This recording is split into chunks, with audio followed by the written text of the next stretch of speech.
Hello दोस्तों, welcome to toppers village. दोस्तों आज हम आगे के क्वेश्चंस करेंगे, मतलब क्वेश्चन नंबर 7, 8, 9 फिर आगे के क्वेश्चंस करेंगे। ठीक है। एक्सरसाइज 9.3 है, सीक्वेंस एंड सीरीज अपना चैप्टर है। तो एक बार उससे पहले फटाफट रिवीजन कर लेते हैं। इस एक्सरसाइज के अंदर ज्योमेट्रिक प्रोग्रेशन उसके बारे में सारे कुछ डिस्कस किया गया है। तो उसके अंदर जो जीपी है उसका एक छोटा सा रिवीजन कर लेते हैं। nth टर्म कैसे निकालते हैं हम इसके अंदर, a इंटू आर की पावर n-1। ठीक है। यहाँ पे आर क्या है, यहाँ पे कॉमन रेशियो। आर क्या हो गया, कॉमन रेशियो। और जो ए है, ए क्या है, यहाँ पे जो फर्स्ट टर्म है वो है ए वन इक्वल टू ए। और ये nth टर्म का फॉर्मूला हो गया। यहाँ पर आर की पावर n-1 आता है, एक कम आता है। जैसे यहाँ पे ए एन निकाल रहे हो तो आर की पावर n-1। आप अगर ए 10 निकालोगे तो ए इंटू आर की पावर 9 आ जाएगा। तो चलता रहता है ये। एस एन का फॉर्मूला मतलब सम ऑफ एन टर्म्स, तो ये फॉर्मूला क्या होता है, ए आर की पावर n-1 अपॉन r-1। ठीक है। तो ये एस एन का फॉर्मूला हो गया। कई बच्चे इसको ऐसे लिख लेते हैं ए, अगर आप यहाँ पे इसको उल्टा कर दोगे, मतलब माइनस कॉमन ले लोगे, तो 1 माइनस ये हो जाएगा 1 माइनस आर की पावर एन। तो वो माइनस कॉमन लिया, वो नीचे भेज देंगे तो नीचे भी 1 माइनस आर बन जाएगा। ठीक है। तो अगर आप -1 लिखोगे तो दोनों तरफ ही लिख देना। अगर आप 1 - 1 ऐसे लिखोगे तो फिर दोनों तरफ ऐसे कर देना। ठीक है। तो अब हम क्वेश्चन स्टार्ट करते हैं।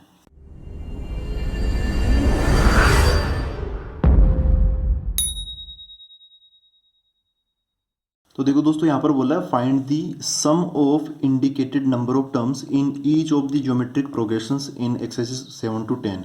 मतलब ये 4 क्वेश्चन है 7 से लेकर 10 तक। इनके अंदर हमें सम पता करना है, इनका जो इनको जोड़ना है कि जैसे यहाँ पर क्या है, 7वें क्वेश्चन के अंदर यहाँ पे 20 टर्म्स तक इनको ऐड करना है। तो मतलब हमें समेशन पता करना है कि इनकी वैल्यू क्या होगी जोड़ने पर। अप टू 20 टर्म्स, 20 टर्म्स तक जब इनको जोड़ेंगे तो इसका आंसर कितना आएगा। ठीक है। तो यहाँ पर देखो वही चीज़ कि ये एक जीपी है 7वें क्वेश्चन के अंदर 0.15, 0.015, 0.0015 ऐसे करते करते 20 टर्म्स तक। तो वही सम का फॉर्मूला हमें लगाना है। और देखो सम का फॉर्मूला क्या होता है, ये होता है उसके अंदर ए और आर और एन की जरूरत पड़ेगी। तो सबसे पहले ए है पहली टर्म क्या, 0.15। फिर आर होता है कॉमन रेशियो।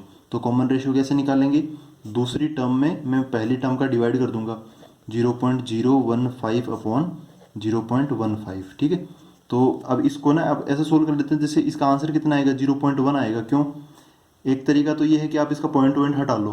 दूसरा तरीका क्या है कि आप डायरेक्टली समझ लो, यहाँ पॉइंट के बाद में 2 डिजिट है, पॉइंट के बाद 3 डिजिट है, तो ऊपर पॉइंट के बाद ज़्यादा डिजिट है ना, तो यहाँ पर 0.1 बच जाएगा। मतलब ऊपर पॉइंट जो भी है डेसिमल उसकी मतलब मेजोरिटी ज़्यादा है उसकी।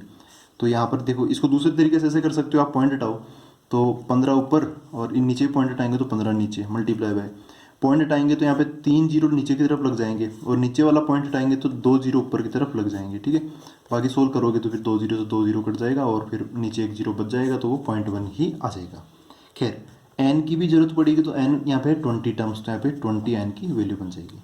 अब हमें निकालना सम, तो हमें एस एन का फॉर्मूला, तो एस 20 निकालना पड़ेगा 20 टर्म्स तक का सम। तो ये फॉर्मूला आप कोई सा भी लगा दो इनमें से, मैं ये वाला लगा देता हूँ ना, कोई सा भी लगा दो। जनरली ये दोनों फॉर्मूले ऐसे लगते हैं, आप लगाने को तो कोई सा भी लगा सकते हो, लेकिन जनरली ऐसा लगाते हैं जब आर की वैल्यू 1 से ज़्यादा हो ताकि r-1 पॉजिटिव आ जाए, तब ये लगा दो। अगर आर की वैल्यू 1 से कम है तब ये लगा दो। ठीक है। जैसे यहाँ पर क्या है, आर की वैल्यू 0.1 है तो आप ये लगा दो, ये ज़्यादा बेटर है। बाकी आंसर सेम ही आएगा ना, कोई कोई स्पेशली कोई खतरनाक बेटर नहीं है, ये बस थोड़ा सा बेटर होगा। तो ये लगा देता हूँ मैं, ए 1 माइनस आर की पावर एन, तो यहाँ पे 20 आ जाएगा divide by 1 minus r. S 20 है तो यहाँ पे आर की एन की जगह 20 आ जाएगा। ए की जगह कितना है 0.15, 0.15 मल्टीप्लाई बाई 1 माइनस यहाँ पर आर की पावर 20, तो आर कितना है 0.1 की पावर 20। ठीक है। ऐसा बन गया डिवाइड बाई नीचे की तरफ 1 माइनस आर है तो 1 माइनस 0.1 आ जाएगा। इनको बस थोड़ा सा और सिंप्लीफाई कर लेते हैं। यहाँ पे क्या है 0.15 मल्टीप्लाई बाई इस ब्रैकेट को मतलब चेंज नहीं करेंगे, ऐसा ही रखेंगे 1 माइनस 0.1 की पावर 20। ठीक है।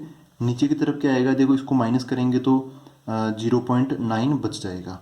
अब दोस्तों देखो कैलकुलेशन है, आप ये पॉइंट हटा के फिर बाद में क्या कर सकते हो, 9 और इनको मतलब कट कर सकते हो। 3 से काटोगे तो ये क्या बचेगा 0.3 बच जाएगा, 3 से इसको काटोगे तो 0.05 बच जाएगा। पॉइंट भी थोड़ा बहुत उड़ा सकते हो, तो कुल मिला के ये कुछ ऐसा इसका आंसर बन जाएगा कि पॉइंट भी एक हटाएगा तो यहाँ पर एक पॉइंट लग जाएगा 0.5 और फिर ये ब्रैकेट में लग ही जाएगा 1 माइनस 0.1 की पावर 20 डिवाइड बाई नीचे की तरफ 3। फिर पॉइंट आप और हटाना चाहो तो नीचे की तरफ वो 10 वगैरह बन के ऐसा बन जाएगा, ठीक है।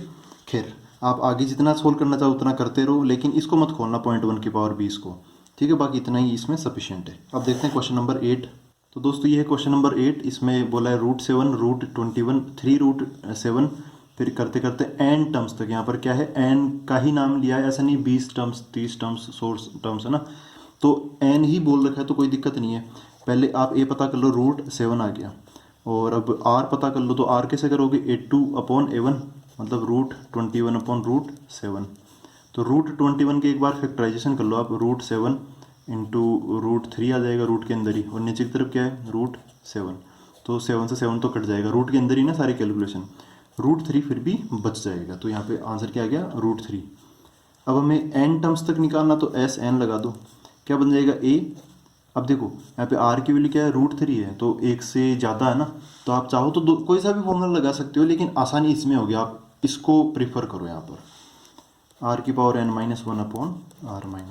तो n की जगह तो कुछ रखना है नहीं, यहाँ पे क्वेश्चन में भी n का नाम ले रखा है, तो SN का SN ही आएगा। एक की जगह √7, आर की जगह √3 की पावर n-1 नीचे की तरफ √3-1। आप चाहो तो इतना ही छोड़ दो, चाहो तो थोड़ा सा और सोल्व कर लो, थोड़ा और मतलब कैसे, यहाँ पे जो √3 ना, √3 को लिखो 3 की पावर 1/2 ऐसे करके।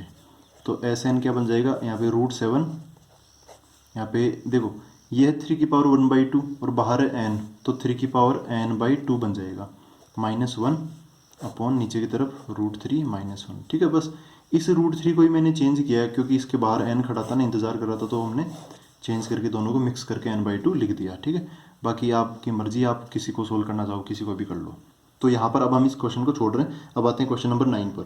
देखो दोस्तों ये है क्वेश्चन नंबर 9। यहाँ पे है 1 - a² - a³ ... up to n terms, हमें इसका सम बताना है। तो सबसे पहले a क्या है 1, r के लिए क्या करोगे A2/A1, तो -a/1 ऐसा करोगे, तो सोल्व करोगे तो -a ही यहाँ पर आंसर आ जाएगा। n टर्म्स का समेशन चाहिए तो SN ही हो जाएगा यहाँ पे आंसर। a फिर क्या है, देखो यहाँ पर कुछ भी कैसे भी ले सकते हो, मैं ये ले लेता हूँ r की पावर n-1/r-1, क्योंकि r की वैल्यू क्या है -a, और एक के बारे में मेरे को आइडिया है नहीं, तो -a जो है वो -1 से कम या 1 से ज़्यादा कुछ भी हो सकता है। तो ऐसे SN क्या बन जाएगा, देखो a मतलब पहला नंबर क्या है 1, तो 1 आ जाएगा। फिर r की पावर n, r क्या है -a, तो -a की पावर n, -1 अपॉन नीचे r-1, तो ये आ जाएगा -a-1। ठीक है दोस्तों, अब आप देखो यहाँ पे नीचे की तरफ ना माइनस कॉमन आ रहा है, तो माइनस यहाँ से कॉमन निकाल के ऊपर भेज दो, तो SN नीचे की तरफ तो क्या बन जाएगा, माइनस हट जाएगा, क्या बन जाएगा a+1। नीचे की तरफ से जो माइनस कॉमन लिया वो अगर आप ऊपर भेजोगे तो इसके आगे माइनस लग जाएगा, इसके भी आगे माइनस लग जाएगा, तो ये तो माइनस माइनस प्लस हो जाएगा, तो ये क्या बन जाएगा प्लस का 1। इसको मैं आगे लिख लेता हूँ, बाहर की तरफ 1 था, उसका मल्टीप्लाई होने का कोई मतलब नहीं है, समथिंग इंटू 1 तो समथिंग ही आ जाएगा, तो 1 को इसको छोड़ो, इसके बारे में सोचो। तो ये माइनस मल्टीप्लाई हो तो ये क्या बन गया प्लस का 1, माइनस ये प्लस का था तो ये क्या बन जाएगा नेगेटिव -a की पावर n, यहाँ पे बीच में क्या लग गया माइनस लग गया। ठीक है, तो आप किसी भी स्टेप पर समझ सकते हो कि कैसे कैसे हम करते जा रहे हैं, और कहाँ पर भी छोड़ सकते हो, कोई दिक्कत नहीं है। दोस्तों ये है क्वेश्चन नंबर 10। इसमें वही x³ x5 x7 ऐसे करते करते n टर्म्स तक हमें सम निकालना है। तो a की वैल्यू क्या है, पहली टर्म x³, r की वैल्यू कैसे निकालोगे दिस अपॉन दिस, तो x5/x³, और कट जाएगा ये तो x² बच जाएगा, और SN का फॉर्मूला a इंटू r की पावर n-1/r-1। ठीक है, तो अब यहाँ पे वैल्यूज रख देते हैं, तो SN इक्वल टू a की जगह x³ आ जाएगा, तो x³, r की पावर n, तो r क्या है x² की पावर n, तो ऐसे होल लगा देता हूँ ना, होल पावर n -1 अपॉन नीचे क्या जाएगा r-1 मतलब x² -1। थोड़ा बहुत और सिंप्लीफाई कर लेते हैं, जैसे यहाँ पे ये ब्रैकेट खुलना चाह रहा है तो खोल दो इसको, तो क्या बन जाएगा x³ बाहर है, ये क्या बन जाएगा x की power 2 into n 2n -1 upon नीचे की तरफ x² -1। अब आपकी मर्जी है कि आप ऊपर वाले ब्रैकेट को खोल रहे हो या फिर नहीं खोलोगे, तो ये जो 3 है वो जाके उसमें जुड़ जाएगा, x की पावर 2n + 3 माइनस x का क्यूब ऐसे आ जाएगा, और बाकी तो है ही यहाँ पर। अब देखते हैं अगला क्वेश्चन, तो आसान है ना। अब अगला क्वेश्चन देखते हैं। तो दोस्तों ये है क्वेश्चन नंबर 11। इसमें बोला इवेल्युएट, यहाँ पे समेशन है और समेशन के अंदर है 2 + 3 की पावर k, और जो k है k की वैल्यू 1 से लेके 11 तक जा रही है, मतलब k की वैल्यू 1 रखेंगे फिर प्लस समेशन, ये जो सिंबल है ना ऐसा, इसको बोलते हैं सिग्मा। तो ये क्या करता है, चीज़ों को जोड़ता है, मतलब कभी भी बहुत सारी चीज़ों को ऐड करना हो ना तो हम समेशन को यूज में ले सकते हैं। इसका मीनिंग मैथमेटिकली वही होता है जैसे जोड़ना चीज़ों को। तो सबसे पहले k की वैल्यू 1 रखेंगे, फिर ब्रैकेट के बाहर लगाएंगे प्लस, फिर k की वैल्यू 2 रखेंगे, फिर प्लस, फिर k की वैल्यू 3 रखेंगे, तो ऐसा ये चलता रहेगा। तो देखो क्या बनता है क्या नहीं बनता है, यहाँ पे सब कुछ देखते हैं। सबसे पहले देखो ये समेशन है, तो क्या करो आप बेसिक से स्टार्ट करो, ऐसे कोई नहीं है कि यहाँ पे आपको देखते ही पता चल गया कि जीपी है या कुछ भी। अभी देखेंगे क्या बन रहा है ना, स्टेप बाय स्टेप देखेंगे। तो सबसे पहले आप k की वैल्यू 1 रखो। अब देखो k की वैल्यू 1 कैसे रखना, k की वैल्यू यहाँ तो है 3 की पावर k, लेकिन यहाँ पर कुछ भी नहीं है ना k के लिए। तो लेकिन जैसे ये समेशन है ना, तो इस पूरे के अंदर यहाँ से लेके यहाँ तक, जहाँ तक समेशन का दायरा है, यहाँ पे कुछ प्लस में कुछ और होता, वो समेशन से बाहर होता, तो फिर उसका इस समेशन से कोई लेना देना नहीं होता। लेकिन समेशन फिर ब्रैकेट और ये सब कुछ समेशन के अंदर ही है। तो आप एक बार ये पूरा का पूरा जो भी ब्रैकेट वाली चीज़ है ना, पूरा का पूरा लिखोगे, और वो भी कब, जब k की वैल्यू 1 रखोगे उसके बाद। तो k की वैल्यू 1 रखोगे तो ये क्या बन जाएगा, 2 + 3 की पावर 1। अब ये जो ब्रैकेट है वो क्या कर देंगे, हम क्लोज कर देंगे। ये जो सिंबल है ना, ये समेशन, ये क्या करेगा, यहाँ पे प्लस लगा देगा, ठीक है। इस सिंबल की वजह से क्या लग जाएगा, प्लस लग जाएगा। एक सिंबल होता है ऐसा कुछ, इसको बोलते हैं हम कैपिटल पाई। तो अगर ये सिंबल यहाँ आ जाएगा ना, उस दिन यहाँ पे मल्टीप्लाई लगा दूंगा मैं, तो ये ऐसा भी होता है। फिर अगेन अब देखो k की वैल्यू 1 से लेके 11 तक रखनी है, ऐसा नहीं कि k की वैल्यू 1 और 11 ही रखनी है। बीच वाली सारी चीज़ें, जितने भी बीच के अंदर इंटीजर्स आएंगे ना, वो सारे इंटीजर्स हम रखते हुए चलेंगे, तब जाके 11 पे पहुंचेंगे। तो 1 तो मैंने रख दिया, अब क्या रखूँगा, k की वैल्यू 2 रखूँगा। तो k की वैल्यू 2 पूरे ब्रैकेट में ही रखूँगा, ठीक है। जहाँ जहाँ पर k है वहाँ वहाँ पे मैं k की वैल्यू 2 रखूँगा, और पूरा ब्रैकेट मेरे को रिपीट करना पड़ेगा। ऐसे नहीं कि 3 की पावर k है तो ओनली 3 की पावर k में ही, मतलब ओनली वो 3 की पावर k ही रिपीट करूँगा, नहीं। समेशन के अंदर जो कुछ भी है वो पूरा रिपीट होगा। k की वैल्यू 2 रखो, तो 2 + 3 की पावर k, सॉरी 2 है ना, यहाँ पे k की वैल्यू 2 रख दिया, यहाँ पे k की वैल्यू 1, यहाँ पे k की वैल्यू 2। एक बार k की वैल्यू 3 भी रख के देख लेते हैं। तो प्लस यहाँ पर क्या बनेगा, देखो 2 प्लस, ये क्या है, 2 + 3 की पावर k, तो 3 की पावर 3 बन जाएगा, ठीक है। ऐसे करते करते चलता रहेगा, मतलब बीच वाली सारी चीज़ें लिखनी ज़रूरी नहीं है, बस एक फ्लो बनना चाहिए दिमाग में, एक इमेज बननी चाहिए। प्लस अब लास्ट चीज़ रख देते हैं। लास्ट वाली चीज़ क्या है, k की वैल्यू क्या है 11, ये भी k की वैल्यू है और वो भी k की वैल्यू, ये लोअर लिमिट है वो अपर लिमिट है, मतलब यहाँ से स्टार्ट करेंगे वहाँ पे ख़त्म करेंगे। तो k की वैल्यू क्या रख दो, लास्ट में 11 रख दो। 11 रखेंगे तो ये क्या बन जाएगा, 2 + 3 की पावर 11, क्योंकि k यहीं पर है तो बस यहीं पे 11 आएगा, ठीक है।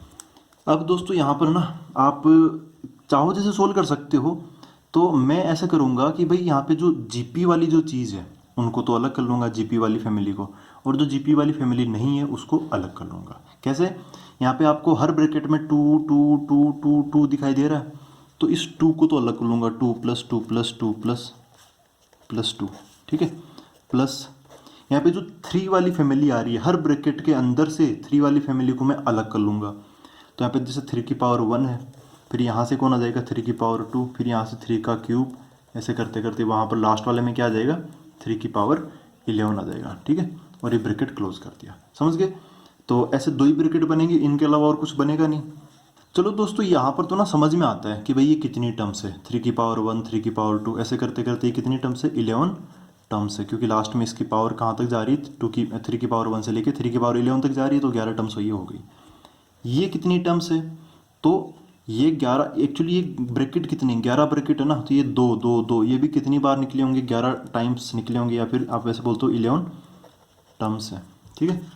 तो ये सोल्व करना तो आसान है। देखो यहाँ पे 2 फिर 2, तो इसको आप 3 तरीके से सोल्व कर सकते हो। एक तो कॉमन सेंस, और वही आपको लगाना है। कैसे, 2 आ रहा है, कितनी बार 2 कितनी बार आ रहा है, 11 बार, तो 2 × 11 हो जाएगा, कितना हो जाएगा 22, इसका आंसर आ जाएगा।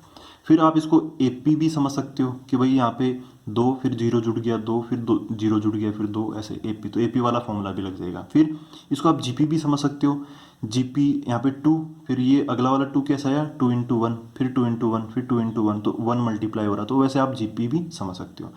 लेकिन जब आसान, इतना आसान है तो आप एपी जीपी कुछ भी मत सोचना, आप यहाँ पे डायरेक्ट क्या देखो कि भाई ये सारे नंबर तो सेम है और 11 12 आ रहा, तो 2 × 11 22 इसका आंसर बन जाएगा प्लस। अब यहाँ पर आते हैं, ये क्या अपने आप में एक जीपी है, और जीपी है तो बीच में देखो यहाँ पे क्या लगा हुआ प्लस, इसका मतलब जोड़ना है, तो सम ऑफ जीपी वाला फॉर्मूला लगाना पड़ेगा। जीपी का एस एन का फॉर्मूला क्या होता है, ए इंटू आर की power n minus one upon r minus one. यहाँ पर पर्टिकुलरली इस जीपी में ए की वैल्यू क्या है बताओ, 3। आर कितना चल रहा, आर मतलब कॉमन रेशियो, बार बार क्या मल्टीप्लाई हो रहा है, तो आप देखोगे 3 की पावर एक एक एक एक करके बढ़ रही है, तो आर की वैल्यू क्या होगी, 3 हो जाएगी। फिर यहाँ पे एन का भी जिक्र हो रहा है, एन मतलब कितनी टर्म्स है, कितनी टर्म्स है यहाँ पे 11 टर्म्स है, तो एन मतलब कितना हो गया, 11 हो गया। ठीक है, तो ये सारी चीज़ें इसके अंदर आप रख दो और इनकी जगह बस यही आ जाएगा, इनका समेशन का फॉर्मूला ही आ जाएगा। तो सबसे पहले ए मतलब क्या, 3 मल्टीप्लाई बाई, फिर आर की पावर एन मतलब 3 की पावर 11 माइनस 1 डिवाइड बाई, फिर आर माइनस 1, तो आर कितना है, 3 माइनस 1। ठीक है, तो ये इसका आंसर बन जाएगा 22 प्लस 3। देखो ये कितना हो गया, 2 हो गया ये, तो 3/2 है ना, नीचे की तरफ मल्टीप्लाई बाई ऊपर कितना है 3 की पावर 11 माइनस 1, तो ये इसका कंप्लीट आंसर बन जाएगा। दोस्तों अब देखते हैं क्वेश्चन नंबर 12। इसमें बोला है the sum of first 3 terms of a GP is 39/10 and their product is 1, find the common ratio and the terms. तो देखो दोस्तों यहाँ पर एक चीज़ ये मैं बता दूं कि जब भी हमें जैसे एपी की बात करें, जैसे पिछली वाली एक्सरसाइज में क्या हुआ था कि आपको 3 नंबर, यहाँ पे 3 नंबर है ना, तो एपी की बता रहा हूँ मैं। एपी में अगर हमें 3 नंबर मानने हो और उनका समेशन दे रखा हो, तो कैसे मानते थे हम, a minus r a minus d a और ए प्लस डी, है ना।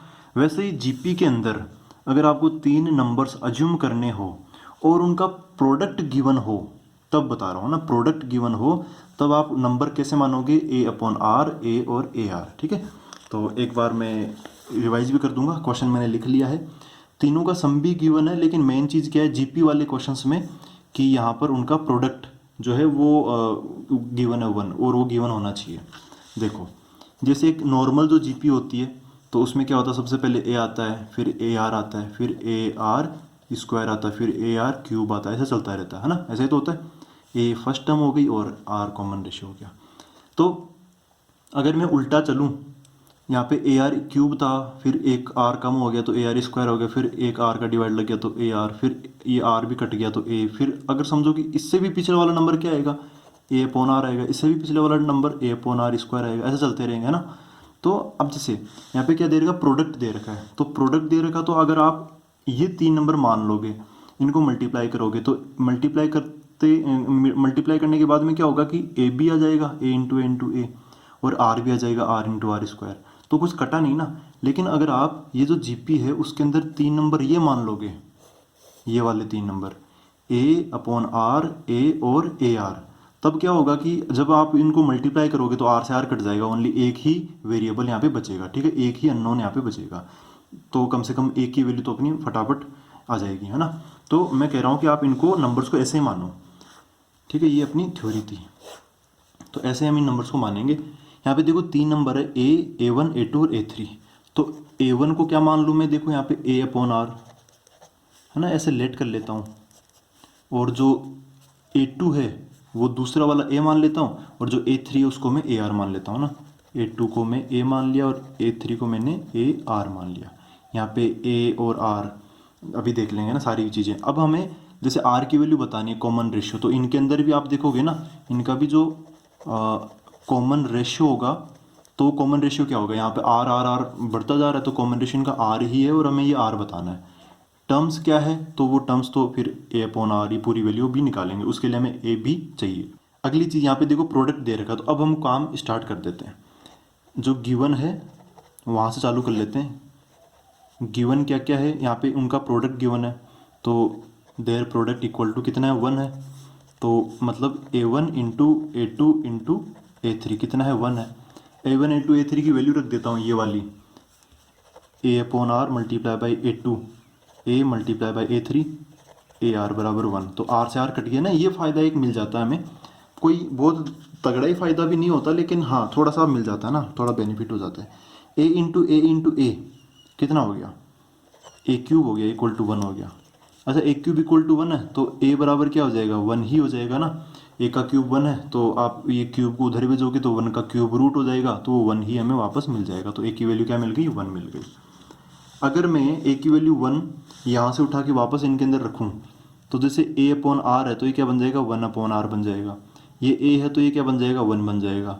ये ए आर है तो ये क्या बन जाएगा, आर बन जाएगा, क्योंकि आर इंटू 1 आर ही हो जाएगा। ठीक है, तो अभी अपने पास में जो टर्म्स बची थी वो और मतलब छोटी हो गई, और हम अब कम चीज़ें निकालनी पड़ेगी, आर ही यहाँ पे निकालना है बस। तो इसके लिए क्या करेंगे, यहाँ पर क्या दे रखा है, उनका सम दे रखा है। ठीक है, सम मतलब a1 plus a2 plus a3 कितना यहाँ पे 39/10 है, तो 39/10 में यहाँ पे लगा देता हूँ। अब a1 क्या है, ये पहला वाला नंबर a अपॉन आर था, लेकिन ये तो पता चल गया तो मैंने अपडेट कर दिया 1 अपॉन आर। प्लस a2 क्या है 1, फिर a3 क्या है r, बराबर कितना 39/10। अब ये ना ये एक क्वाड्रेटिक बनेगी, इसको भी सोल्व करना है थोड़ा सा। तो यहाँ पे एलसीएम ले लेता हूँ, तो क्या बन गया ये 1 प्लस ये बन गया r प्लस वो बन गया r square divide by r equal to 39/10। Cross multiply कर देते हैं तो इधर आ गया, तो ये क्या हो गया 10 plus 10r plus 10r square equal to ये जो r उधर चला जाएगा तो 39 इंटू आर बन जाएगा। इसको मैं इधर ले आता हूँ, तो यहाँ पे क्या है 10 इंटू आर स्क्वायर, ये इधर आके माइनस हो जाएगा, तो कितना बन जाएगा माइनस का 29 आर, फिर प्लस यहाँ पे 10 है तो यहाँ पे 10 इक्वल टू 0। इसको फैक्टराइज करें तो 10 और 10 क्या हो जाएगा 100 हो जाएगा, तो इसके ऐसे टुकड़े करो कि मल्टीप्लाई करने पर 100 आंसर आए। तो क्या हो जाएगा 10r स्क्वायर माइनस ये बन जाएगा कितना 25r minus 4r plus 10 equal to 0। इनमें और इनमें कॉमन ले लेते हैं, तो यहाँ पे कितना कॉमन लो, देखो यहाँ पर 10 और 25, तो मैं 5r कॉमन ले लेता हूँ। यहाँ पे क्या बचेगा 5r कॉमन लिया तो ये कितना बचेगा 2r बच जाएगा, माइनस यहाँ पे 5 फिर भी बच जाएगा, माइनस इनमें कितना कॉमन लो 2r कॉमन ले लेता हूँ, तो यहाँ पर 2r माइनस सॉरी r तो है ही नहीं ना दोनों में, इसके पास r नहीं है तो 2 ही कॉमन ले लेता हूँ बस। यहाँ से 2r बच जाएगा, और यहाँ पे माइनस कॉमन लिया तो यहाँ पे प्लस का क्या बन जाएगा माइनस, और 2 कॉमन लिया तो यहाँ पे क्या बन जाएगा 5 बराबर 0। तो ये क्या बन गया 5r minus 2 multiply by 2r minus 5 equal to 0। यहाँ से r की 2 वैल्यूज आ गई। r की वैल्यू अगर आप इसको 0 के बराबर समझोगे तो r की वैल्यू क्या जाएगी 2/5। अगर आप इसको 2r माइनस 5 को 0 के बराबर समझोगे तो आंसर क्या आ जाएगा 5/2। तो दोनों ही चीज़ें सही हैं। ठीक है, कैसे, जैसे यहाँ पर हमें क्या बताने थे नंबर्स, मतलब टर्म्स बतानी है हमें। क्वेश्चन के अंदर बोला कि आप नंबर्स भी बताओ, मतलब टर्म्स भी बताओ। तो देखो क्या होगा, a1 क्या है, a1 क्या आया था 1 अपॉन आर, a2 क्या आया 1, a3 क्या आया r। जैसे r की वैल्यू समझो कि आप क्या ले रहे हो 2/5 ले रहे हो, है ना, 2/5 पहला नंबर 2/5। तो यहाँ पर क्या आएगा 1 अपॉन 2/5, तो ये सीधा हो जाएगा 5/2 बन जाएगा, ये 1 की जगह तो 1 है ही। a3 इक्वल टू r है तो r की जगह 2/5 है तो 2/5 यहाँ पर आ जाएगा। तो नंबर क्या मिले हमें 5/2, 1 और 2/5। अगर आप r की वैल्यू 5/2 लोगे तब भी हमें यही नंबर मिलेंगे, लेकिन वो थोड़ा सा ऑर्डर बदल जाएगा। 5/2 रखोगे तो यहाँ पे 1 अपॉन 5/2 तो 2/5 हो जाएगा उसका, फिर बीच में 1 और इधर 5/2 रखोगे तो सीधा सीधा 5/2। तो आप कैसे भी बोल दो तीनों नंबर, यहाँ पे कोई ऐसा नहीं है कि a1 यही होगा, a2 यही होगा, a3 होगा। हाँ, बीच वाला 1 जरूर होगा, बाकी किनारे वाले होंगे यही, लेकिन अदल बदल के कुछ भी बोल सकते हो। लेकिन कुल मिला के 3 ही नंबर है, एक तो 2/5 है, एक 1 है और एक 5/2 है। ठीक है, यही वो 3 नंबर है जिनके बारे में क्वेश्चन पूछ रहा है। और ऑर्डर आप कैसे भी बोल सकते हो। हाँ, बस ये है कि भाई बीच वाला नंबर 1 बोलना है, बाकी पहले और तीसरे का ऑर्डर चेंज कर सकते हो, इंटरचेंज कर सकते हो। ठीक है, तो दोस्तों आज के लिए इतना ही करते हैं, मिलते हैं अगले वीडियो के अंदर। Thank you very much.